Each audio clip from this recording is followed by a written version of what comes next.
সিলেটের গোয়াইনঘাট উপজেলার তামাবিল সীমান্তে সরকার গঠিত গুম খুন কমিশনের নির্মিত ডকুমেন্টারিতে অংশ নিয়েছেন বিএনপির স্থায়ী কমিটির সদস্য সালাউদ্দিন আহমেদ।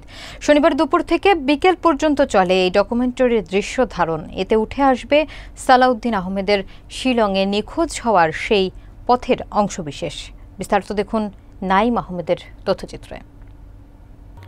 সিলেটের গোয়াইনঘাট উপজেলার তামাবিল ইমিগ্রেশন ও নলজুরি খাসিয়া হাওর সীমান্ত এলাকায় শনিবার দুপুরে সরকার গঠিত গুম খুন কমিশনের ডকুমেন্টারি চিত্র ধারণে অংশ নেন বিএনপির স্থায়ী কমিটির সদস্য সালাউদ্দিন আহমেদ।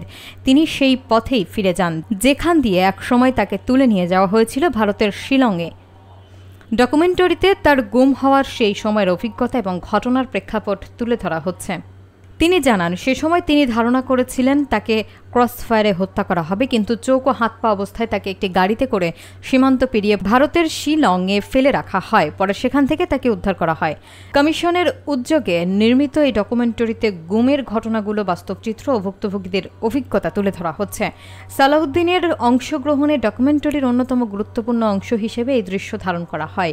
স্থানীয় প্রশাসনের সহায়তায় বিকেল পর্যন্ত পুরো কাজ সম্পন্ন হয় বলে জানা গেছে।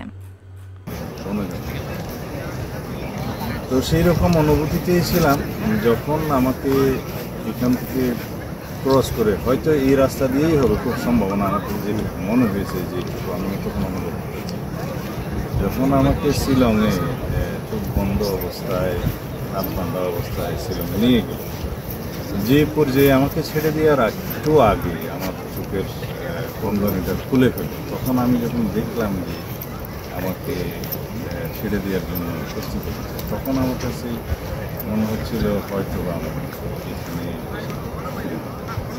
তখন যে জায়গায় ছেড়ে দিল তখন আমি পুলিশকে বললাম, যারা পথচারী ছিল তাদের মনিটার ছিল তাদের পুলিশকে খবর দিলাম এবং পুলিশ নিয়ে গেল। তখনই আমার কাছে মনে হলো যে আমি তারপরে যখন আমাকে মেন্টাল হসপিটালে নিয়ে গেল তখন আমার কাছে মনে হলো হয়তো এখানে পাগল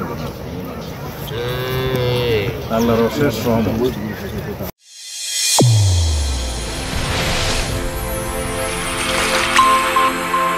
চ্যানেল A1 হৃদয়ের স্পন্দন।